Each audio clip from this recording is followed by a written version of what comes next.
Nhasi muguta reHarare muna Bulawayo Road kana kusamura macheo tichipinda muguta reHarare ndofunga muri kuona pane National Sports Stadium. Pakati peNational Sports Stadium nepalongcheng paitika tsaona paitika tsaona yamuri kuona kuti motikari yemhando Nissan March yapinda kumashure kwemotikari yemhando yeBMW. Motikari iyo yeNissan March manga mune vanhu vanogona kusvika ivo 5 passengers ne1 mutyairi.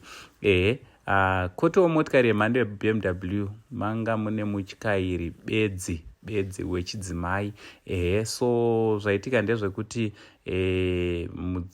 sekuziva kwenyu kuti motikari kana muri mutraffic muchifamba zvishoma nezvishoma, so wemotikari yeMarch weBMW amira, weMarch akakundikana kumira akasvika paatunga kumashure kwemotikari yemhando yeBMW. Zvazokusakisa kuti mapassengers ese ari 5 mumotikari yemhando yeMarch vange vari vanokuvara, kusanganisira 2 vakuvara zvakaipisisa. Sekuona kwenyu pane vakagara apo nevakarara, vanhu vakuvara mushure mekunge tsaona iyi yaitika.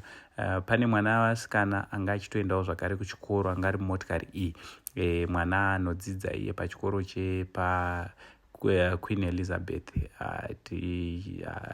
akuvarawo zvakare, haana hake kunyanyokuvara asi atikuvarei. So tichida kungokurudzira vatyairi kuti patinenge tichifamba mumigwagwa, aiwa, chekutanga ngatiteedze mitemo yemugwagwa. Kutanga kwachiona kunotanga nekutakura mapassengers anotenderwa mumugwagwa. Sekuona kwenyu kuti motikari yemhando yeMarch yanga yakatotakura mapassengers anosvika ivo kuita 5.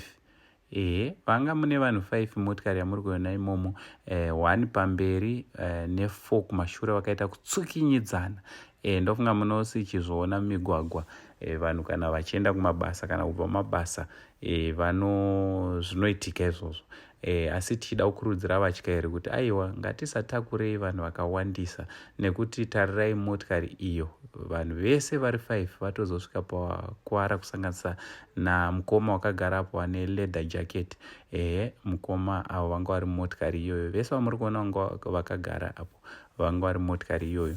So ndo nyaya yatati tiwezokuzivisa zvaitikawo muguta reHarare. Aiwa, titi kune vakuvara, dai Mwari avaporesa nekukasika. We wish them a speedy recovery. From Uncle Saint, the only Uncle for now, much love.